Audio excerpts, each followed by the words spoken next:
This is English speaking full course. And አንድ ቃል ልግባላችሁ ከመጀመሪያው ከዛሬው ክላሳችን በኋላ እንግሊዘኛ ማውራት ትጀምራላችሁ። ምን አለ በሉኝ፣ ከፈለጋችሁ ጻፉት፣ ከፈለጋችሁ በኋላ ትጠይቁኛላችሁ። ወሬ እንግሊዘኛ ማውራት ትችላላችሁ። and ለምንድን ነው እንደዚህ የምለው? listen እንግሊዘኛ የተማርንበት መንገድ የተሳሳተ ነበር። of course የተሳሳተ መንገድ በቃ በትራንስሌሽን ወይ በትርጉም ነበር የተማርነው እኔም እናንተም። so ይሄኛው ምንድነው ችግሩ? ለምሳሌ my name is ሰናይ የሚለውን የኔ ስም ሰናይ ነው የሚለውን ያዝ ነው። ከዛ በኋላ እዚህ ጋር ምን ላስገባ? ማይ ምን ማለት ነው፣ ኔም ምን ማለት ነው እያልን በትራንስሌሽን እያንዳንዱ ቃል ነበር የተማርነው። ይሄ አጫጭር ሴንተንሶችን ወይም አረፍተ ነገሮችን ለመመስረት ቀላል ነው ወይ ይሰራል። ግን ረዘም ያሉ አረፍተ ነገሮችን ስሩ ስንባል በቃ ቀጥ ነው የምንለው፣ እንደርቃለን። ምን እንደሆነ ምን እየተካሄደ እንዳለ አይገባንም። ችግሩ እንዳልኳችሁ ትራንስሌሽን ነው። ለምሳሌ ሶሪ ስትሉ ወይም ደግሞ እንዴት ነህ ሃው አር ዩ ብላችሁ ስትጠይቁ ምን ታስባላችሁ? ብዙ ጊዜ የሆነ ቦታ ትሄዱና ሃው አር ዩ ሶሪ ትላላችሁ አይደል? ያን ያክል አታስቡም። በቃ ለምዳችሁታል። ሃው አር ዩ ምን ማለት ነው ብላችሁ ገና በአማርኛ ተርጉማችሁ ከዛ በኋላ አይደለም የምትሉት፣ ለምዳችሁታል። ይሄና ጉድ ሞርኒንግ ስትሉም ተመሳሳይ፣ ጉድ አፍተርኑን ስትሉትም ተመሳሳይ። በቃ እነዚህ እኛ ውስጥ ስለቀሩ ቀላል ናቸው ለማውጣት፣ ቶሎ ቶሎ እናወጣቸዋለን ማለት ነው። እንደዚህ ነው መሆን ያለበት። ትራንስሌሽን ወይም ትርጉም ይጠቅመናል፣ ኦፍ ኮርስ ይጠቅመናል። ግን 50% ብቻ ነው መጠቀም ያለብን። ቀሪውን 50% ደግሞ ምን ታደርጋላችሁ? ሲቹዌሽናል ኢንግሊሽ ትማራላችሁ ማለት ነው። በዚህ ኮርስ የምሰጣችሁም እነሱን ይሆናል። ሲቹዌሽናል ኢንግሊሽ ማለት በየሲቹዌሽኑ ወይም በየሁኔታው መጠቀም የምትችሏቸው የእንግሊዝኛ አባባሎችን መያዝ ማለት ነው። ከዛ ትርጉሙ ምናምን ሳያስጨንቃችሁ እነሱን በዛ ሰዓት ማለት ጊዜው ሲደርስና ሁኔታው ሲፈቅድ እነሱን ትጠቀሟቸዋላችሁ። ለምሳሌ ሲቹዌሽናል ኢንግሊሽ በዚህ ኮርስ ላይ የሚሰጣችሁ ትራንስፖርት ላይ የምትጠቀሙትን እሰጣችኋለሁ። ሾፒንግ ሄዳችሁ ለምሳሌ እቃ ስትገዙ የምትጠቀሙትን እሰጣችኋለሁ። ምግብ ቤት ሄዳችሁ ምግብ ለማዘዝ የምትጠቀሙትን እሰጣችኋለሁ። ዋጋ ስትጠይቁ የምትጠቀሙትን እንግሊዝኛ እሰጣችኋለሁ። ቀጥላችሁ ደግሞ የታመመ ሰው ስትጠይቁ የምትጠቀሙትን እንግሊዝኛ እሰጣችኋለሁ። ሌላ ደግሞ ለምሳሌ የሆነ ነገር ለሰው ማቅረብ ኦፈር ስታደርጉ መጠቀም የምትችሏቸውን አባባሎች እሰጣችኋለሁ። እነዚህን ሰጥቻችሁ ተራ በተራ መጠቀም በቃ። እንዳልኳችሁ ያዘጋጀውላችሁ ለዛሬ ክላስ 1 ነው ወይም የመጀመሪያው ክላሳችን ነው የሚሆነው። ከእናንተ የሚጠበቀው በቃ እስክሪብቶና ደብተር እንደዚህ ትይዛላችሁ። ከዛ በሉ ስላችሁ ትሉታላችሁ፣ ድገሙት ስላችሁ አፋችሁ ላይ ደግሞ በደንብ አድርጋችሁ ታወጡታላችሁ። ከዛ በኋላ እዚህ ላይ እንደ ንቅሳት ነው በቃ ቁጭ ብለው የሚቀርላችሁ ማለት ነው። ግን ወደ ቪዲዮ ከመግባታችን በፊት ይሄን ቪዲዮ ላይ የተጠቀምኩትን ኖት ስክሪንሻት ላድርግ፣ ቪዲዮ ሪከርድ ላድርግ ምናምን ብላችሁ ምንም እንዳታስቡ። ቢካዝ ያዘጋጀሁላችሁ ፒዲኤፍ ኖት ለእናንተ ነው፣ ለማንም አላዘጋጀሁትም። በቪዲዮ መጨረሻ ላይ ይሄንን ፒዲኤፍ በነፃ የትና እንዴት ዳውንሎድ እንደምታደርጉት አሳያችኋለሁ። ዝም ብላችሁ ብቻ ሙሉ ትኩረታችሁን ሰጣችሁ ከኔ ጋር አብራችሁ ተለማመዱና ፒዲኤፉን ደግሞ በኋላ እንደርስበታለን። ዝግጁ ከሆናችሁ ዳይ ወደ ቪዲዮ። ኦልራይት፣ ምን ተባብለን ነበር? ከዚህ ክላስ በኋላ ማውራት ትጀምራላችሁ አላልኳችሁ? ይኸው ዳይ ካሁን እንጀምራለን። የመጀመሪያው የምናየው ዴይሊ ላይፍ ኢንትሮዳክተሪ ሴንተንስስ ይሆናሉ ማለት ነው። በየቀኑ ስትገናኙ አንድን ሰው የምትጠቀሟቸው አረፍተ ነገሮችን አሳያችኋለሁ። ኦኬ። የመጀመሪያው ምን ትላለች? ሄይ። ኦኬ። ሄይ ድገሟት። ሄይ ሄይ። የስ ሄይ ማለት ታዲያስ እንደማለት ነው። ኦኬ። ሄይ ማንም ሰው ስታገኙት ሁሌ የመጀመሪያ የምትሉት ቃል መሆን ትችላለች ይቺ ማለት ነው። ሄይ ሄይ። ሁለተኛው ደግሞ እዚህ ላይ እንደምታዩት is how have you been? Okay, how have you been? እስቲ በሏት፣ ድገሙልኝ አንዴ። Okay, there you go. How have you been? ስታፈጥኑት ግን how have you been? How have you been? ይቺን የምትሉት is ለጠፋ ሰው። Okay? ለጠፋ ሰው ከሆነ እንዴት ሰነበትክ እባክህ ስትሉት how have you been ትሉታላችሁ ማለት ነው። Okay? How have you been? እንዴት ሰነበትክ ማለት ናት። ያዛችሁልኝ። አንድ ሳምንት 2 ሳምንት ከጠፋባችሁ አንድ ሰው መጀመሪያ ስታገኙት የሚሆነው hey how have you been? how have you been? ምን ማለት ነው? how have ምናምን አትጨነቁበት። ኦኬ፣ ቅድም የነገርኳችሁን ስህተት መስራት የለባችሁ በዚህ ቪዲዮ። how have you been ካላችሁ እንዴት ሰነበትክ፣ that's it። እኔን ካላመናችሁኝ ደግሞ ይኸው ፈረንጆቹን ተመልከቷቸው። ኦኬ፣ ሶስተኛው ደግሞ እንዴት ነህ ስትሉ ምን ነበር የምትጠቀሙት? how are you ነች አይደለ? እዚች ጋር doing መጨመር ትችላላችሁ ፏ ለማለት እንግሊዘኛችሁን። ኦኬ፣ how are you doing? How are you doing? How are you doing? እንዴት ነህ እንዴት ነሽ ማለት ነው። ኦኬ how are you doing? በቃ አንድ ሰው ስታገኙት መጀመሪያ መምጣት ያለበት አይምሯችሁ ውስጥ hey how are you doing? How are you doing? እንዴት ነህ? ወይም ደግሞ ከጠፋባችሁ አንድ ሰው how have you been? How have you been? እንዴት ሰነበትክ? ከዛ ቀጥላችሁ ደግሞ ይችኛዋን ያዙልኝ በደንብ ካሁኑ ከዛሬው ከቴክስት መጠቀም መጀመር አለባችሁ። ኦኬ ዛሬውኑ what are you up to ብላችሁ ላኩለት ወይም ላኩላት። what are you up to? ምን ልታረግ ነው? ምን ልታረጊ ነው ማለት ነው። ኦኬ what are you up to? እንቅስቃሴ እንዴት ነው? what are you up to?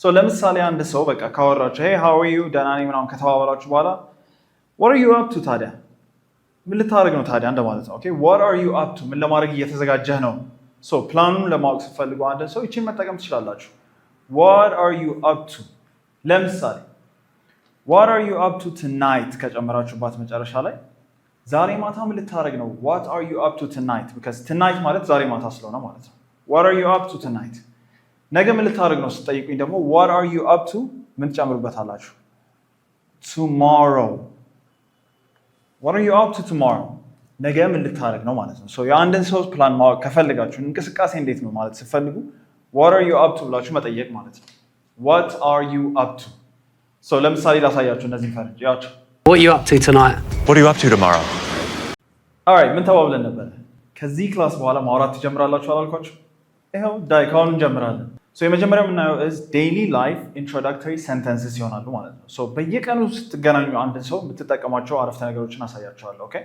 ሶ የመጀመሪያው ምን ትላለህ ሰው ከጠየቃችሁ ይቺን ትላላችሁ I'm doing good okay I'm doing good ድገሟታ I'm doing good I'm doing good I'm doing good በቃ so I'm doing good ማለት ደህና ነኝ እንደማለት ነው ኦኬ I'm doing good so ቅድም በጠየኳችሁ መሰረት ለምሳሌ how are you doing ብሎ ከጠየቃችሁ አንድ ሰው I'm doing good ትላላችሁ ማለት ነው ግን እዚህ ጋር ታቆሙ I'm doing good ትልና thank you ትጨምራላችሁ ከዛ how about you ብላችሁ ደግሞ እሱንም ትጠይቁታላችሁ ማለት ነው because አብዛኞቻችሁ ጀማሪዎች ችግራችሁ ምንድነው ጥያቄና መልስ ታረጉታላችሁ በቃ ጥያቄው መመለስ ከቻላችሁ ችያለሁ ብላችሁ ታቆማላችሁ ለምሳሌ ብዙ ሰው how are you ስትሉት ጀማሪ ከሆነ ምንድነው የሚላችሁ I'm doing good ብሎ ጸጥ ይላል ማለት ነው ይሄ ቃለ መጠይቅ መሰለ አንደኛው ጥያቄ አንደኛው መላሽ ለዚህ how are you I'm doing good what's your name my name is Yared እያላችሁ ትሄዳላችሁ ትክክለኛው ግን የሚሆነው conversation ወይም ንግግር እንዲሆን ከፈለጋችሁ ምልልስ እናንተም ጠይቃላችሁ እሱም ይጠይቃችኋል ይመልሳል መልሳችሁ ጠይቃላችሁ ሶ መልሳችሁ ለመጠየቅ how about you መጨመር አለባችሁ እንደዚህ ነው በቃ ኮራ ብላችሁ ኮንፊደንሳችሁ ቀስ በቀስ የሚመጣ ኦኬ so how are you doing ካላችሁ አንድ ሰው I'm doing good thank you how about you እዚህ ላይ እንደምታዩት ማለት ነው ኦኬ how about you አብላችሁ በሉት እስቲ አብራችሁ በሉት እስቲ how about you how about you how about you ጨረሳችሁ ማለት ነው ኦኬ how about you ቀጥላችሁ thanks for your time ስትሉ እዚህ ላይ እንደምታዩት thanks for your time የምትሉት ደግሞ አንድ ሰው አውርታችሁ ከጨረሳችሁ በኋላ ንግግሩን መቋጨት ስትፈልጉ alright thanks for your time ትላላችሁ ማለት ነው ለነበረን ጊዜ አመሰግናለሁ thanks for your time ምንድነው ብያችኋለሁ ለነበረን ጊዜ አመሰግናለሁ thanks for your time ይቺን ቻው ለማለት ትጠቀሙታላችሁ ማለት ነው ኦኬ thanks for your time ይሄንን የምትጠቀሙት አንድ ሰው ካወራችሁት በኋላና የጨረሳችሁ ሲመስላችሁ ኦኬ thanks for your time bye ብላችሁ መጨረስ ትችላላችሁ ማለት ነው ኦኬ thanks for your time ስሟት እንዴት እንደሚሏት thanks for your time ኦኬ ሶ ከሰላምታ በኋላ የምናየው ደግሞ brief introduction አጠር አድርጋችሁ ስትተዋወቁ አንድ ሰው ማለት ነው ሰርግ ውስጥ ሊሆን ይችላል የሆነ ቦታ አግኝታችሁ ታክሲ ውስጥ ሊሆን ይችላል ቀለል ያለ ትውውቅ ስታደርጉ ከአንድ ሰው ጋር መጠቀም የምትችሏቸውን ደግሞ ላሳያችሁ የመጀመሪያው hey ወይም hello my name is ትሉና ስማችሁን ታስገባላችሁ እዚህ ላይ ማለት ነው ለምሳሌ እኔ ምን እላለሁ hello my name is ሰናይ ያፌት ከሆነም ደግሞ my name is ያፌት ብሎ መናገር ማለት ነው ሶ hello my name is ብላችሁ ስማችሁን እዚህ ቦታ ላይ ማስገባት የራሳችሁ ሞክሩት እዚሁ እያላችሁ ሳትወጡ good ከዛ ቀጥላችሁ ደግሞ የመጣችሁበትን ስትናገሩ እቺኛዋ ሎኬሽን እንደዚች ልሳላችሁ ሶ ሎኬሽን ስትናገሩ ደግሞ I'm originally from ብላችሁ ትጀምራላችሁ ኦኬ I'm originally from ትሉና የመጣችሁበትን ቦታ ታስገባላችሁ ለምሳሌ ከአዲስ አበባ ነው የመጣሁት ስትሉ I'm originally from አዲስ ከለንደን ነው የመጣሁት ስትሉ ደግሞ I'm originally from London ትላላችሁ ማለት ነው ሶ I'm originally from ብላችሁ ከጀመራችሁ ተወልጄ ያደግኩት እያላችሁ ነው ኦኬ ሌላ ትርጉም የለውም I'm originally from አዲስ እናንተስ yes ሶ ቀጥላችሁ ደግሞ ስራችሁን ስትናገሩ ኦኬ ስራችሁን ስትናገሩ በጣም ቀላል ነው I'm a ትሉና የስራ ድርሻችሁን ታስገባላችሁ ለምሳሌ I'm a student ተማሪ ነኝ ማለት ነው ኦኬ አስተማሪ ነኝ ማለት ስፈልግ እኔ ሰናይ I'm እና teacher ይሄው I'm a teacher businessman ወይም ነጋዴ ከሆነ አንድ ሰው ደግሞ I'm a businessman ይላል ማለት ነው ሶ የእናንተ ምንድነው ስራችሁን በዚህ መሰረት ተናገሩ I'm a doctor I'm a ምናምን እያላችሁ ትሄዳላችሁ ግን እዚች ላይ ችኛዋን ያዙልኝ እስቲ I'm a student pursuing BA in accounting okay ልብ በሉ I'm a student pursuing BA in accounting እነዚህ ላጥፋላችሁ ነው ኦኬ ሶ ምን እያልኩ ነው መሰላችሁ I'm a student ተማሪ ነኝ ምን እያጠናው ወይም ደግሞ ምን እየተማርኩ በተለይ pursuing የምትጠቀሙት ለዲግሪ ሲሆን ነው ኦኬ ዲግሪ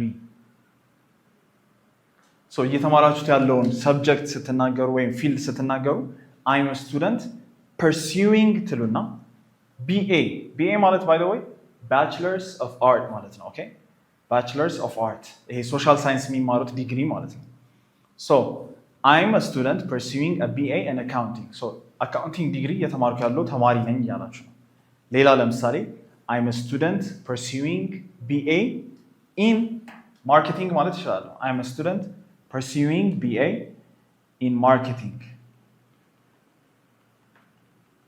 so በደንብ ዲቴል መስጠት ከፈለጋችሁ እያጠናችሁ ያላችሁትን ሰብጀክት ወይም ፊልድ መናገር ከፈለጋችሁ በዚህ መሰረት ትናገራላችሁ I'm a student pursuing እሷን ያዙልኝ ከዛ በቃ ዲግሪያችሁ መቀጠል ነው that's it pursuing ማለት ለጥናታችሁ ትጠቀሙታላችሁ ቅድም እንዳልኳችሁ ይሄንን ብሪፍ ወይም አጠር ላለች ኢንትሮዳክሽን እና ወይም ደግሞ ዲፕ መግባት ሳይኖርባችሁ ከአንድ ሰው ጋር ስትተዋወቁ በዚህ መታወቅ ስትፈልጉ ትጠቀማችኋላችሁ ማለት ነው ስማችሁን ተናገራችሁ የመጣችሁበትን I'm originally from ብላችሁ ተናገራችሁ ከዛ ስራችሁን ተናገራችሁ ማለት ነው that's it ጨረሳችሁ ትውውቁን ጨረስን and the next one ደግሞ አሁን የምናየው is for compliments compliments ይላል እዚህ ላይ ምን ማለት ይመስላችኋል compliments ኦኬ አብዛኞቻችሁ ቅሬታ ማለት ነው እያላችሁ ይሆናል እሱ ትክክል አይደላችሁ ቅሬታ complaints ይባላል ኦኬ compliments ሳይሆን complaints እነዚህ ቅሬታ ማለት ናቸው ኮምፕሊመንት ማለት ግን በሌላ በኩል ኮምፕሊመንት ማለት ይሄኛው አድናቆት ጸጉርሽ ያምራል ጃኬት ያምራል ሱሪሽ በጣም አሪፍ ነው አረ ቀሚስ ያምራል ስትባሉ እነዚህ ሁሉ ምን ይባላሉ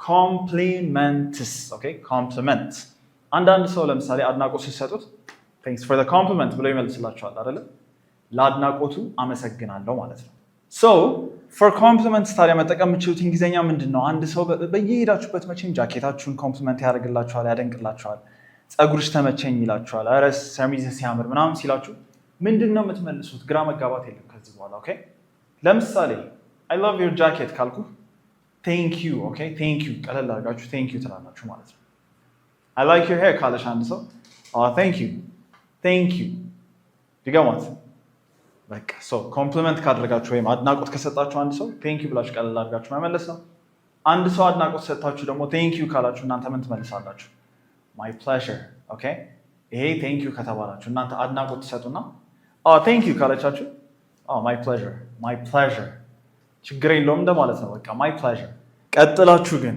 ከበድ ያለ አድናቆት ከሆነ ለምሳሌ ማሰብ የሚጠይቅ አድናቆት ከሰጣችሁ ዝም ብላችሁ ቀለል አድርጋችሁ thank you ባትሉት ይመረጣል ምን ትሉታላችሁ so nice of you okay እቺኛዋን ማለት ነው so nice of you ይሄን በማለት ጥሩ ሰው ነህ በእናትህ እያላችሁት ነው okay so nice of you ይቺን የምትጠቀሟት ቅድም እንዳልኳችሁ ማሰብ የሚጠይቅ ወይም ከበድ ያለ አድናቆት ከሆነ ማለት ነው ኦኬ ለምሳሌ አንዱ መጥቶ አንቺ እኮ በጣም አድማጭ ሰው ነሽ ካለሽ ታዳምጫለሽ ምናምን ብሎ በደንብ ከነገረሽ so nice of you ትያለሽ ኦኬ ያ so nice of you so ከበድ ያለ አድናቆት ሲሆን so nice of you ትጠቀማላችሁ ማለት ነው again ምንም ትርጉም እንዳታስቡ ዝም ብላችሁ ብቻ ያዙ so nice of you አንዴ እንደጋግማት so nice of you so nice of you so nice of you አንበሶች ኦኬ መቀጠል እንችላለን and the next one አሁን ደግሞ ምን ጋር ደረሰ መሰላችሁ for bad news ወይም ደግሞ መጥፎ ዜና ከነገራችሁ አንድ ሰው ማለት ነው ልክ እንደዚህ እንትና እኮ እንደዚህ ሆነ ወይ ኢንተርቪው እኮ አልተሳካልኝም ፈተና እኮ ወደቅኩ ምናምን ብሎ መጥፎ ዜና ከነገራችሁ ምን ብላችሁ ትመልሱላታላችሁ መሰላችሁ I'm so sorry to hear this okay I'm so sorry to hear this እዚህ ጋር I'm so sorry ማለት አዝናለሁ ማለት ነው okay I'm sorry ማለት ይቅርታ ማለት ሳይሆን ሌላ ትርጉሙ አዝናለሁ ማለት ነው okay so I'm sorry to hear this ካላችሁት ይሄን በመስማት ያዝናለሁ እያላችሁት ነው I'm sorry to hear this I'm sorry to hear this ድገሟት አንዴ ድገሟት I'm sorry to hear this በቃ ለመጥፎ ዜና ወይም ደግሞ መጥፎ ዜና መጥቶ ከነገራችሁ ለምሳሌ ቅድም እንዳልኳችሁ ሊሆን ይችላል ፈተና ከወደቀ አንድ ሰው የሆነ ነገር ካልተሳካለት ሊሆን ይችላል የሆነ ድንገት አደጋ ካጋጠመው I'm so sorry to hear this ትላላችሁ ማለት ነው ለምሳሌ ቤተሰብ እንደዚህ እኮ አጋጠመኝ ካላችሁ I'm sorry to hear this ይሄን በመስማት ያዝናለሁ ኦኬ እንቀጥል ዝግጁ እሺ ቀጣይ ማሳያችሁ በጣም ወሳኝ የሆነች ቅድም እንዳልኳችሁ ኦርደር ስታደርጉ ኦኬ for ordering something ወይም የሆነ ነገር ለማዘዝ ስትፈልጉ ማለት ነው። የትም ቦታ ካፌ ልትሆኑ ትችላላችሁ፣ ወይም ሱቅ ገብታችሁ ሊሆን ይችላል፣ ፋርማሲ ሊሆን ይችላል። ኦርደር ወይም ማዘዝ ከፈለጋችሁ ይቺን ነው የምትጠቀሙት። ኦኬ can I have የምትል ቆንጅዬ ፍሬዝ አለችን። can I have በሏት እስቲ። can I have ኦኬ can I have ማለት ሌላ ትርጉም የለውም ልትሰጠኝ ትችላለህ ወይ ማለት ነው። ኦኬ ብላችሁ እየጠየቃችሁት ነው። can I have ልትሰጠኝ ትችላለህ? can I have ለምሳሌ ቡና ልትሰጠኝ ትችላለህ ስትሉኝ can I have some coffee? can I have some coffee? can I have some coffee? ሌላ ደግሞ እስክሪብቶ ልትሰጠኝ ትችላለህ? can I have a pen? can I have a pen? ቀጥላችሁ ደግሞ አይስክሪም ልትሰጠኝ ትችላለህ? can I have some ice cream? can I have some ice cream? በቃ can I have እያላችሁ የፈለጋችሁትን ነገር ማስገባት ማለት ነው። ለምሳሌ የተወሰነ በረዶ ልትሰጠኝ ትችላለህ ስላችሁ can I have some ice? can I have some ice እላለሁ ማለት ነው። ኦኬ some ice. there you go. can I have some ice? so can I have እያላችሁ ምንድነው የምትፈልጉት? እዛ ውስጥ ገብታችሁ ሜኑ ከፈለጋችሁ ለምሳሌ can I have the menu? can I have the menu?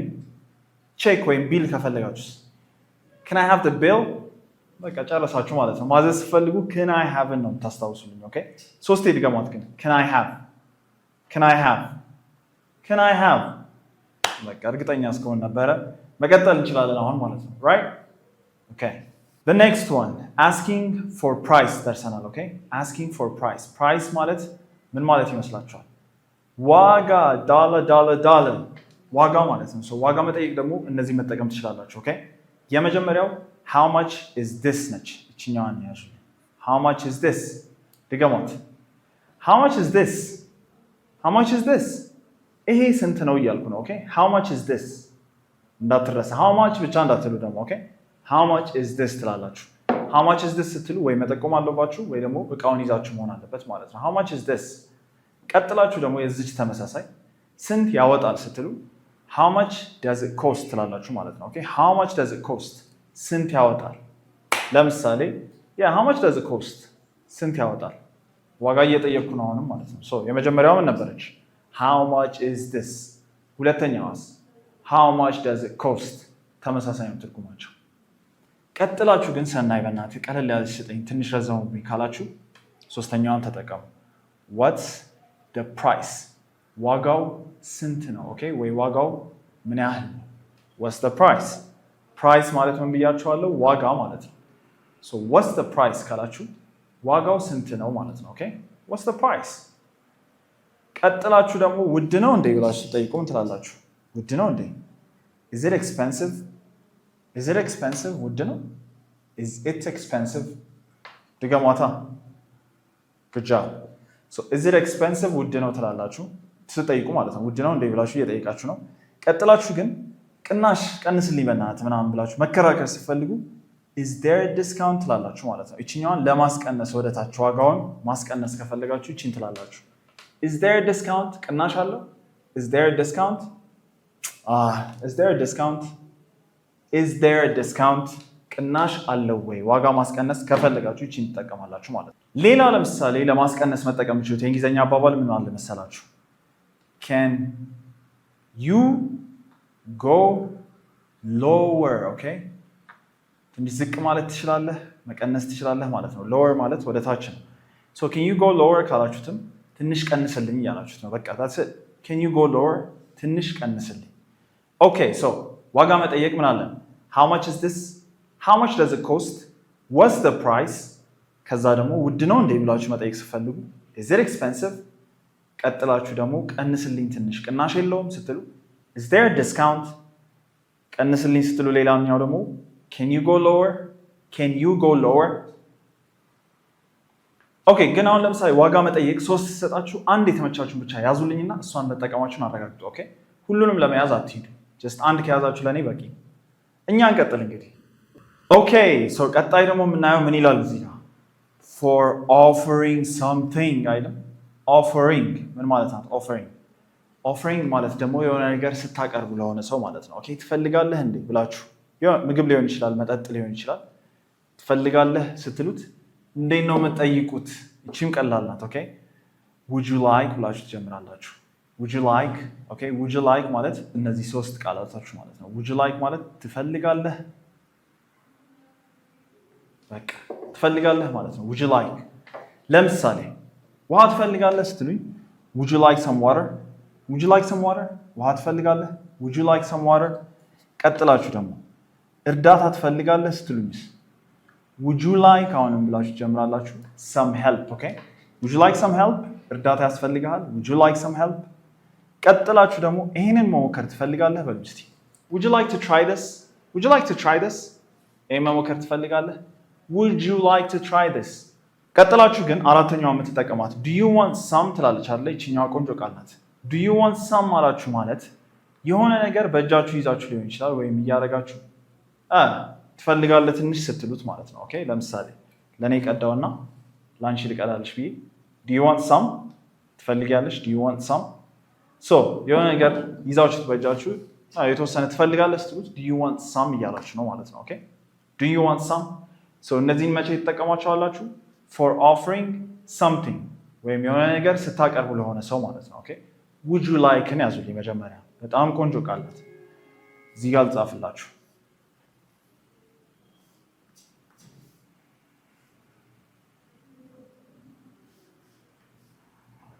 would you like ብላችሁ መጨረስ ማለት ነው would you like ብላችሁ ትፈልጋለህ ወይ would you like some coffee would you like some water would you like a gum ማስቲካ ነው a gum would you like a gum so በቃ ጨረሳችሁ ማለት ነው ካላመናችሁ ደግሞ እንደ ሁሌው ፈረንጆቹ እነዚሁ ነው would you like a gum would you like a biscuit Arthur now እስካሁን እንዴት ማዘዝ እንደምትችሉ እንዴት ፕራይስ መጠየቅ እንደምትችሉ እንዴት አንድን ሰው ትፈልጋለህ ወይ ብላችሁ ኦፈር ማድረግ እንደምትችሉ እንዴት አጫጭር ኢንትሮዳክሽን ማድረግ እንደምትችሉ ካላወቃችሁ እዚህ መድረሳችን ትርጉም የለውም ማለት ነው እነሱን በደንብ አድርጋችሁ መያዝ አለባችሁ አሁን ማሳያችሁ ደግሞ for requests ነው ኦኬ request ማለት አንድ ሰው የሆነ ነገር እንዲያደርግላችሁ ጥያቄ ማቅረብ ማለት ነው ኦኬ አንድን ሰው የሆነ ነገር እንዲያደርግላችሁ ጥያቄ ማቅረብ ለምሳሌ ቡና ታመጣልኛለህ ስትሉት can you grab me some coffee grab ማለት ይዞ መምጣት ነው ኦኬ grab so can you grab me some coffee የተወሰነ ቡና ታመጣልኛለህ ወይ ማለት ነው grab ምንድነው ብያችኋለሁ ማምጣት ለምሳሌ can you grab me a jacket ጃኬት ታመጣልኛለህ can you grab me a jacket ቀጥላችሁ ደግሞ እስክሪብቶ ታበድረኛለህ ታውሰኛለህ ስትሉኝ can you lend ማዋስ ነው ያዟት ደብተራችሁ ለምን አልኳችሁ ለመጻፍ የሚፈልጉት ነገር ማለት ነው so lend ማለት ማበደር ወይም ደግሞ ማዋስ ማለት ነው so can you lend me a pen ካልኳችሁ እስክሪብቶ ታውሰኛለህ can you lend me a pen ቀጥላችሁ ደግሞ can you pass me the book ፓስ ማለት ማቀበል ነው ይሄ ደግሞ ፓስ ልክ ኳስ ላይ ፓስ አድርገው ምናምን እንላለና ፓስ ማቀበል ነው ሶ እዚህ ጋር ካለ መጽሐፉ እናንተ ከፈለጋችሁት ምን ትሉኛላችሁ ያው እዚህ ላይ እንዳላችሁት ማለት ነው can you pass me the book ስትሉኝ ያው አቀብላችኋለሁ ማለት ነው ጨው ከፈለጋችሁ ለምሳሌ እዛ ጋር ካለ ጨው can you pass me the salt እላችኋለሁ can you pass me the salt so አንድ ሰው እንዲያደርግላችሁ የምትፈልጉት ነገር ስትነግሩት can you ብላችሁ ትጀምራላችሁ ትችላለህ ወይ ኦኬ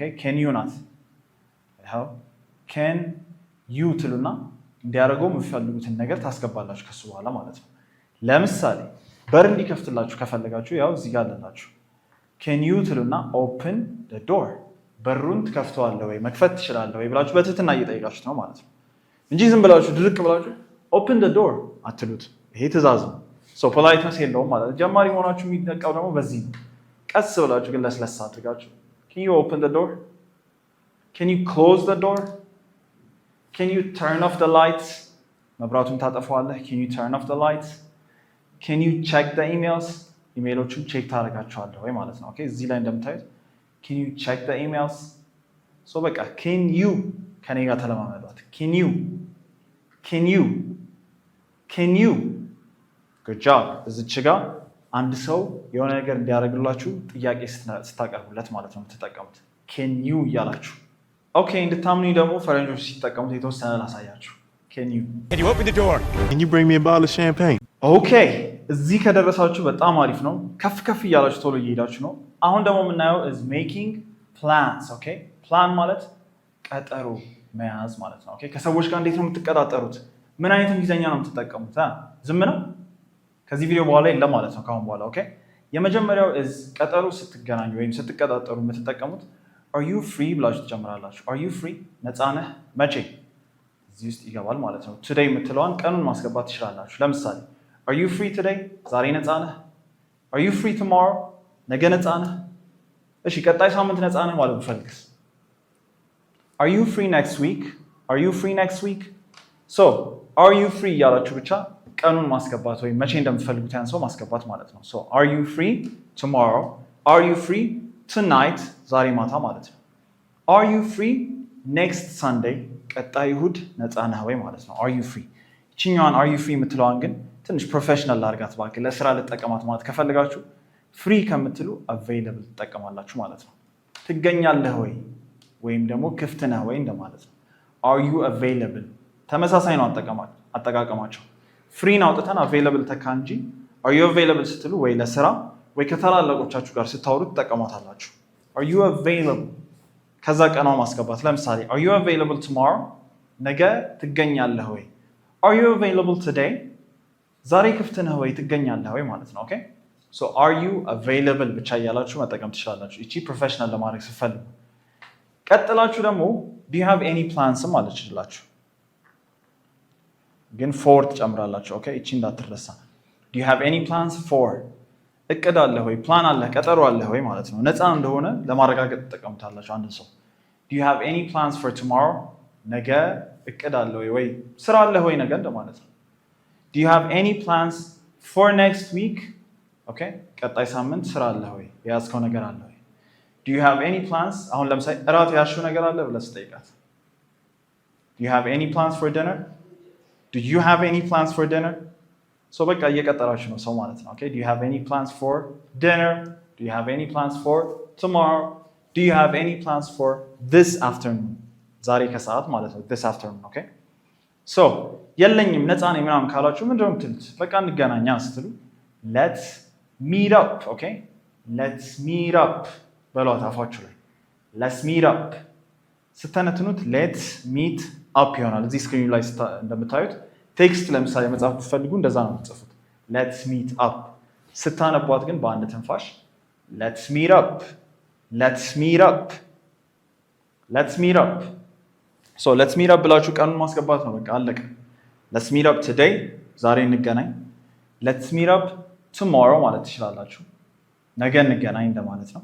let's meet up this afternoon that's it this afternoon ማለት ዛሬ ከሰዓት ነው። ቀጥላችሁ ለምሳሌ ቀጣይ ሳምንት እንገናኝ ማለት ብትፈልጉ let's meet up next week በቃ so እንገናኝ ስትሉ ብቻ let's meet up that's it let's meet up so መጀመሪያም ታረጋላችሁ ፍሪ መሆኑን ያን ሰው ታረጋግጣላችሁ። አሁን ካላችሁ በኋላ let's meet up ብላችሁ ቀነ ቀጠሮውን ማስቀመጥ ማለት ነው። ኦኬ so ወደ ቀጣዩ እንለፋ። ቀጣይ የሚሆነው ደግሞ ስለ አየሩ ማውራት ኦኬ አረ ይሞቃል ትንሽ ንፋስ አለ ውጪ ዝናብ አለ ምናምን ማለት ስትፈልጉ እንዴት ነው የምታወሩት? because ስለ አየር ሁኔታ ማውራት በእንግሊዘኛ በጣም ኮመን እና የተለመዱ ርዕሶች ናቸው። በቃ so ስለ weather ማውራት ስትፈልጉ ከዚህ ቪዲዮ በኋላ ምንም አትጨናነቁ። የመጀመሪያው is weather በነገራችን ላይ የአየር ሁኔታ ማለት ነው ኦኬ ወይም አየሩ so it's very hot today ካላችሁ ዛሬ በጣም ይሞቃል እያላችሁ it's very hot today it's very hot today Woo. it's very hot today so ዛሬ በጣም ይሞቃል። ቀጥላችሁ ደግሞ ዛሬ ጠዋት ብርድ ነው ስትሉ it's cold okay cold it's cold this morning it's cold this morning ዛሬ ጠዋት ብርድ ነው it's cold this morning it's cold this morning ቀጥለን ውጪ ንፋስ አለ በሉ እስቲ ውጪ ንፋስ አለ ይሄው it's windy outside okay outside ማለት ውጪ ነው so it's windy outside ንፋስ አለ ውጪ it's windy outside እዚቹ ይዛችሁ it's sunny sunny ማለት ፀሐያማ ማለት ነው ኦኬ ፀሐይ እንደዚህ እንደሚሳል እንጃ so it's sunny outside ካላችሁ ውጪ ፀሐይ አለ ማለት ነው it's sunny outside it's windy outside ካላችሁ ደግሞ ውጪ ንፋስ አለ ማለት ነው። ቀጥለው ግን ፈረንጆች በተለይ it's a beautiful day ይሏቸዋል it's a beautiful day የኤኮን ዘፈን ካስታወሳችሁት it's a beautiful day yeah ምን ማለት ነው? ቆንጆ ቀን ነው ዛሬ ጥሩ ቀን ነው እያላችሁ ነው ኦኬ it's a beautiful day it's a beautiful day it's a beautiful day ምን አልኳችሁ? ዛሬ ሞቃል ስትሉ it's very hot today ትላላችሁ። ዛሬ ጠዋት ብርድ ነው ስትሉ it's cold this morning አላችሁ። ውጪ ንፋስ አለ ስትሉ ደግሞ it's windy outside አላችሁ። ውጪ ፀሐይ አለ ስትሉ ደግሞ it's sunny outside አላችሁ። ቀጥላችሁ ደግሞ ቆንጆ ቀን ነው ስትሉ it's a beautiful day ትላላችሁ ማለት ነው። ኦኬ it's a beautiful day። ቀጥለን ግን እቺ አሁን more advanced ላደርጋችሁ ነው። ተዘጋጃችሁ?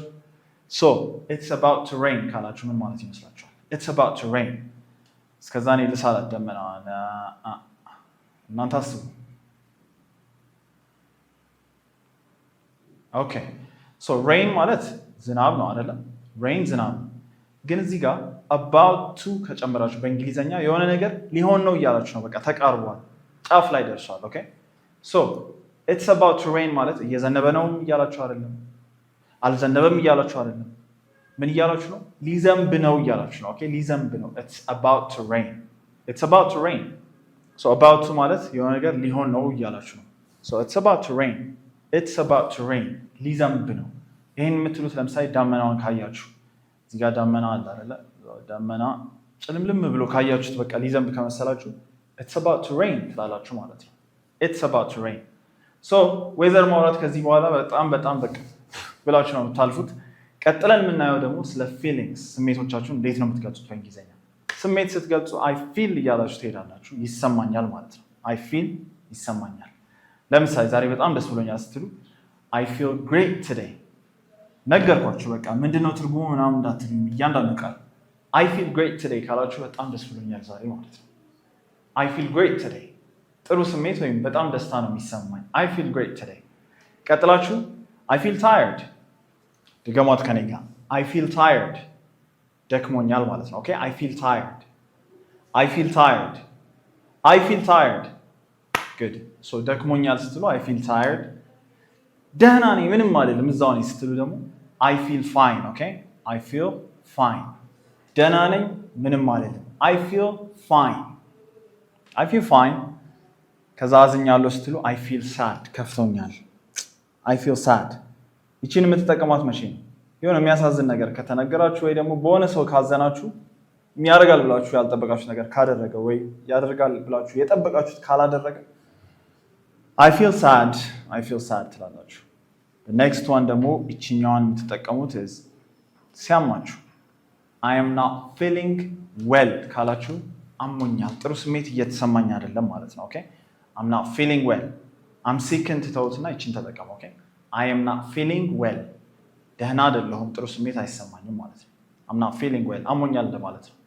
ሶ አይ ፊል ግሬት ቱዴይ አለ ደስ ብሎኛል ዛሬ። አይ ፊል ታየርድ ካላችሁ ደክሞኛል። አይ ፊል ፋይን ካላችሁ ደህና ነኝ ምንም አይደለም። አይ ፊል ሳድ አዝኛለሁ ከፍቶኛል። አም ናት ፊሊንግ ዌል አሞኛል ማለት ነው። ኦኬ አም ናት ፊሊንግ ዌል። ልቀጥል ነው አሁንም ዝግጁ። ቀጥላችሁ ስለ አንድ ሰው ፐርሰናሊቲ ኦኬ እዚህ ጋር ለምሳሌ ያሬድ ካለ ስለ ያሬድ አውራ ከተባልኩ ምንድን ነው የማወራው? ምን አይነት ሰው ነው ያሬድ ምናምን ብዬ ብጠይቃችሁ በእንግሊዝኛ ምን ልትሉ? ይኸው እነዚህም በሉኛ። ፐርሰናሊቲ ይባላል እሱ። ኦኬ ፐርሰናሊቲ ማለት ስብዕና ወይም የአንድ ሰው ባህሪ ማለት ነው። ስለ ስብዕናው ስለ ባህሪው ስታወሩ የአንድ ሰው ሂዝ ቬሪ ካይንድ ካላችሁኝ በጣም ደግ ወይም ጥሩ ሰው ነው ማለት ነው። ኦኬ ሂዝ ቬሪ ካይንድ ሂ ኢዝ ቬሪ ካይንድ። ለሴት ከሆነ ደግሞ ሺ ኢዝ እያላችሁ መሄድ ነው። በቃ ይቺ መጠቀም። ሂዝ ቬሪ ካይንድ በጣም ደግ ነው ወይም ጥሩ ነው። ሂዝ ቬሪ ካይንድ። ሂዝ ቬሪ ሻይ ካላችሁ ደግሞ ሻይ ማለት አይደለም አይናፋር ማለት ነው። ኦኬ ሂዝ ቬሪ ሻይ ካላችሁ በጣም አይናፋር ነው። ሂዝ ቬሪ ሻይ። በጣም ሳቂታ ነው ማለት ስትፈልጉ ደግሞ ቺርፉል አለችላችሁ። ሂዝ ቬሪ ቺርፉል በጣም ሳቂታ ነው። ሂዝ ቬሪ ቺርፉል ቺርፉል። ኦኬ ሂዝ ቬሪ ቺርፉል በጣም ሳቂታ ነው። ሺ ኢዝ ፍሬንድሊ ወይም ደግሞ ሺ ኢዝ ቬሪ ፍሬንድሊ ካልኩ ደግሞ ፍሬንድሊ ከጓደኛ ምናምን ሳይሆን ተግባቢ ማለት ነው። ኦኬ ትርጉሙ ተግባቢ ማለት ነው። ፍሬንድሊ ከሰው ጋር የሚቀራረብ። ሺ ኢዝ ቬሪ ፍሬንድሊ ሂ ኢዝ ቬሪ ፍሬንድሊ ካላችሁ ተግባቢ ነው ተግባቢ ነች እያላችሁ ነው ማለት ነው። ኦኬ ሂ ኢዝ ቬሪ ቺርፉል ካላችሁ ደግሞ በጣም ሳቂታ ነው። ሂ ኢዝ ቬሪ ሻይ አይናፋር ነው በጣም። ሂ ኢዝ ቬሪ ካይንድ ደግሞ ደግ ነው በጣም ጥሩ ሰው ነው ማለት ነው። ግን የመጨረሻው አንድን ሰው ጠቅለል አድርጋችሁ ሂ ኢዝ አ ግሬት ፐርሰን ካላችሁ አሪፍ ሰው ነው በጣም ማለት ነው። ኦኬ ሂ ኢዝ አ ግሬት ፐርሰን በጣም ጥሩ ሰው ነው or አሪፍ ሰው ነው a great person so ጠቅለል አድርጋችሁ ትናገራላችሁ oh ዮናስ yeah he's a great person ጨረስኩ ማለት ነው so ልቀጥልኝ ዝግጁ እሺ አይ ከዚህ ባልቀጥልባችሁ ይሻላል ለዛሬ እነዚህ ሁሉም እንድትለማመዱኝ ይፈልጋለሁ ኦኬ ጽፋችሁ አብራችሁ ይያላችሁ መደጋገም ማለት ነው so ከዚህ በኋላ አይረሳም ዋጋ መጠየቅ ኦርደር ማድረግ የሆነ ነገር ማቅረብ ለሆነ ሰው የሁሉ ነገር ችላችሁታል ማለት ነው ከተለማመዳችሁ አይ የመጀመሪያ ክላሳችሁን እንግዲህ በብቃት ተወጣችኋል አንዴ ለራሳችሁ ታቀበሏላችሁ ግን ደግሞ እዚህ ድረስ የመጣችሁት እዚህ ድረስ ለማቆም አይደለም ቀጣይ የምንለቅላችሁን ቪዲዮዎች ክላስ 1 ክላስ 2 ክላስ 3 እያለ ይቀጥላል እነሱን ያለማቋረጥ አብራችሁን ተለማምዳችሁ እንግሊዘኛ ሳትችሉ አንፋታም ማለት ነው አንድ ላይ ኦኬ and of course ተጠብቁት የነበረው ደግሞ እዚህ ቪዲዮ ላይ የተጠቀምኩትን ሙሉ ኖት በፒዲኤፍ መልክ በነፃ ማውረድ ከፈለጋችሁ ቴሌግራም ላይ ትሄዱና ከስር እንደምታዩት bronk_english ብላችሁ ትፈልጉኛላችሁ እዛ ላይ ያለችውን ቻናል ጆይን ብላችሁ ከስር ታገኙታላችሁ ፒዲኤፉ ማለት ነው አውርዳችሁ መጠቀም that's it and ቆይ ጀማሪዎች ደግሞ በዚህ ብቻ አንፋታም ለእናንተ ብዬ ያዘጋጀሁት 100 የእንግሊዘኛ አባባሎችን የያዘ ሙሉ መጽሐፍ በነፃ ልሰጣችሁ አዘጋጅቼላችኋለሁ እሱንም ተመሳሳይ የምታገኙት እዛው ቴሌግራም ቻናል ላይ ይሆናል ማለት ነው bronk_english ደግሞዋለሁ bronk_english ብላችሁ ፈልጋችሁ ጆይን አድርጋችሁ መጠበቅ ማለት ነው ሶ በዚህ ሳምንት ይለቀቃል እሱም ተዘጋጅታችሁ እዛው ተጠብቁኛላችሁ thank you guys ክላስ 2 እንገናኛለን